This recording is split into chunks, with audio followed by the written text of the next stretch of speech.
విజయ్ గారు, జగన్ గారు వాడిన స్ట్రాటజీ ఏంటంటే, శత్రువులు ఎంత పెద్దవాళ్ళైనా సరే, వాళ్ళ సంఘీభావం తీసుకోకుండా సింగిల్‌గా నిలబడాలి. ఇబ్బందులొచ్చినా ఎదుర్కోవాలి అనే ఒక నినాదంతో వెళ్ళిన వాళ్ళు. ఈవెన్ దో జయలలిత గారు కూడా సింగిల్‌గానే గదా సార్! జయలలిత గారు కానీ, యెస్. లేకపోతే ఇటు ఎన్టీ రామారావు గారు గాని, విజయ్ గాని, జగన్ గారు గాని, whatever it may be Vijay గారు గాని. సో, ఇటువంటి పరిస్థితుల్లో ఎన్టీ రామారావు గారు పార్టీ పెట్టినప్పుడు అంత గొప్ప కాంగ్రెస్‌ని ఢీ అంటే ఢీ కొట్టారు. కరెక్ట్.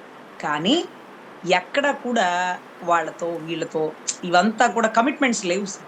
కానీ ఎప్పుడైతే ఎన్టీ రామారావు గారు చనిపోయారో, లేకపోతే ఆయన్ని పార్టీ నుంచి పక్కన పెట్టేసినారో, అదే కాంగ్రెస్‌తో వీళ్ళు సపోర్ట్‌గా వెళ్ళడం, ఒక ట్రిప్ బీజేపీతో వెళ్ళడం, ఒక ట్రిప్ అలా వెళ్ళడం, ఇలా వెళ్ళడం, ఇలా అని ఏదైతే ఎన్టీ రామారావు గారి సిద్ధాంతాలన్నీ తుంగలో దొక్కి, ఈయన సొంత సిద్ధాంతాలు ఇంప్లిమెంట్ చేశారు.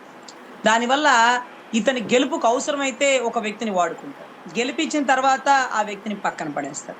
అది సెంట్రల్‌లో బీజేపీని రాళ్ళేసి కొట్టించడం, లేకపోతే పవన్ గారి సపోర్ట్ తీసుకోవడం, మళ్ళీ అదే పవన్ గారిని బయటికి పంపించి నెత్తిన రూపాయి పెడితే పావలా కూడా చెల్లడు. మా అంత చదువుందా? అసలు ఏముంది అతనికి?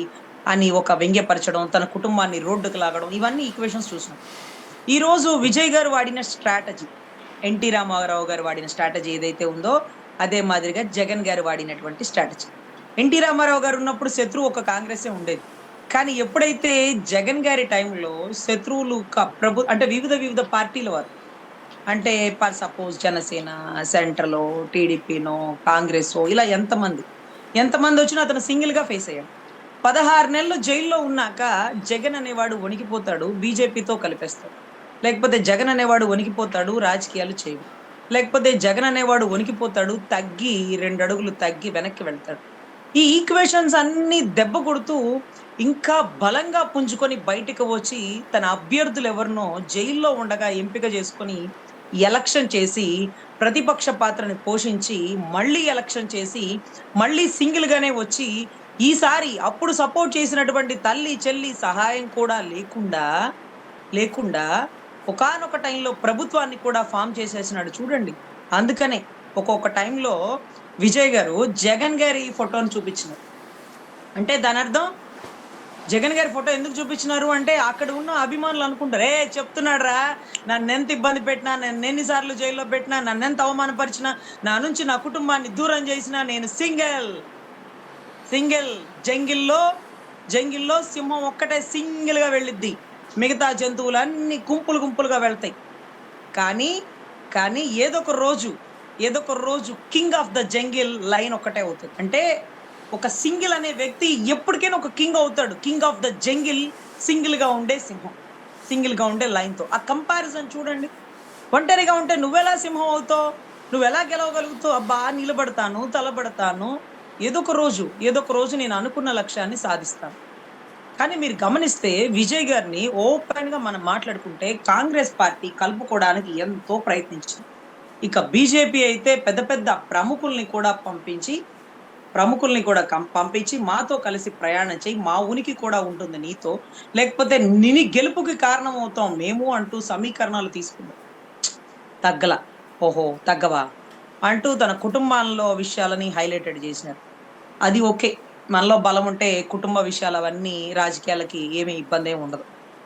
అదే మాదిరిగా 40 మంది ఈ మధ్య ఆయన మీటింగ్ పెట్టినప్పుడు చనిపోయారు చూడండి. ఆ 40 మంది చనిపోయినప్పుడు జగన్ గారి మీద ఎలా అయితే వాళ్ళు ఎలిగేషన్స్ వేసినారో, అదే మాదిరిగా విజయ్ గారి మీద కేసులు నమోదు చేశారు. అతని చావుకి, వాళ్ళందరి చావుకి ఇతనే కారణం అంటూ ఇతన్ని ఎలా అయితే కోర్టు చుట్టూ తిప్పి ఇబ్బంది పెట్టాలని ప్రయత్నించినారు. అవసరమైతే జైలుకైనా పోతాను. చనిపోయిన ప్రతి ప్రాణానికి నేను ఎంతకైనా విలువ కట్టలేను. వాళ్ళందరూ నా అభిమానులు అంటూ బాధపడ్డాడు. ఎప్పుడైనా గుర్తుపెట్టుకోండి సార్, ఒక వ్యక్తిని ఎవరైతే ఎక్కువ బాధ పెడతారో, ఆ బాధపడుతున్న వ్యక్తి మీద ప్రజలకి సానుభూతి కలుగుతుంది. అది ఎవరైనా గాని. నువ్వు అలాంటి వాడివి, జగన్ నువ్వు ఇలాంటి వాడివి అన్నప్పుడు, నీ పక్కన ఉండే శత్రువు కూడా సానుభూతి వచ్చేస్తుంది. అబ్బా పొద్దుగూకులు ఎందుకు అయిపోయిందే తవ్వుతారు.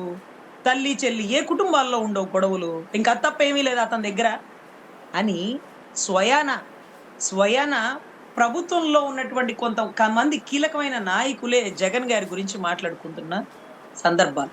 ఓపెన్ గా, అసెంబ్లీ సాక్షిగా, ప్రజల సాక్షిగా, ప్రజా ప్రతినిధుల సాక్షిగా, ఎందుకే పొద్దుగూకులు తల్లి చెల్లి కోడలు ఈ గాక ఏవి లేవా అనే పరిస్థితికి వచ్చేసినారు.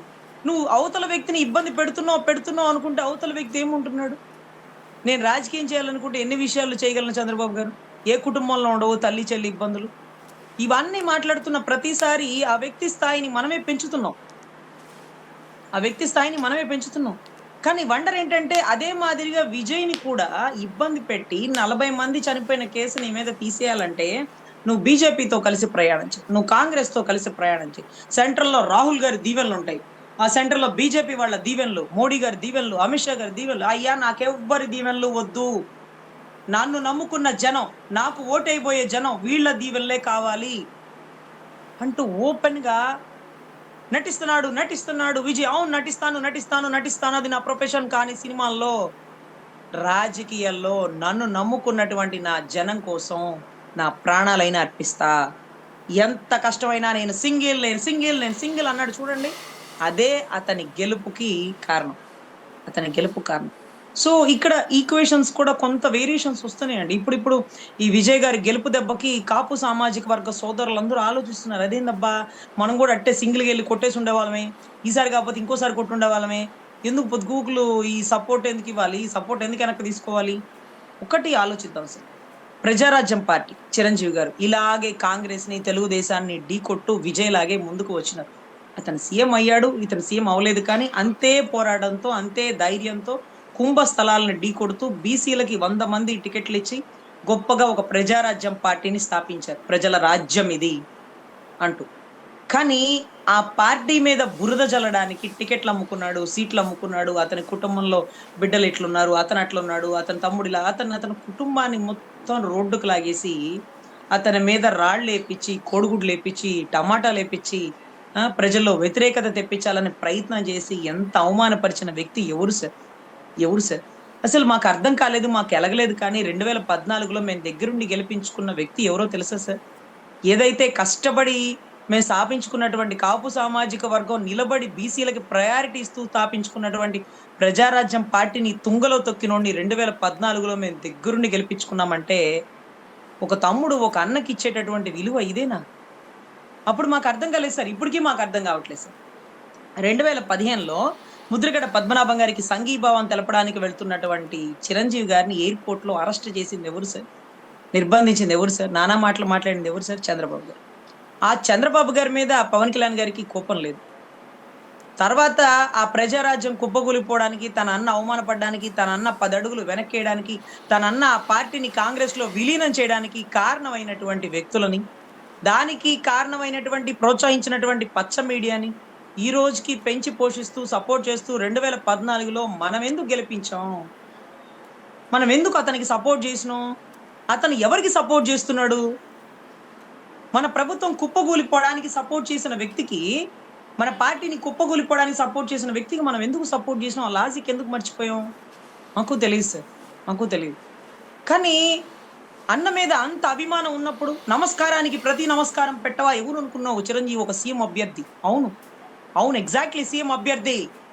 చంద్రబాబు అనేవాడు బురద జల్లకపోతే, చంద్రబాబు అనేవాడు పచ్చ మీడియాలో రోడ్డుకు లాగపోతే, సీట్లు అమ్ముకున్నాడని పుకార్లు పుట్టించకపోతే 100 మందికి బీసీ టికెట్లు ఇచ్చినటువంటి ఒక మహోన్నత వ్యక్తి కాపు సామాజిక వర్గం నుంచి బయటకు వచ్చి తన సొంత నియోజకవర్గాల్లో గెలిపించుకోలేక తిరుపతిలో బలిజలందరూ నిలబడి గెలిపించుకున్నటువంటి వ్యక్తి చిరంజీవి గారిని కుంగలో తొక్కి ఆయన గురించి అవమానమైన మాటలు మాట్లాడి అయ్యన్న పాత్రుడు కొడుకు ఒక దౌర్భాగ్యుడు పెట్టినటువంటి పార్టీ అని ఎన్ని మాటలు, ఎంతమంది మాటలు.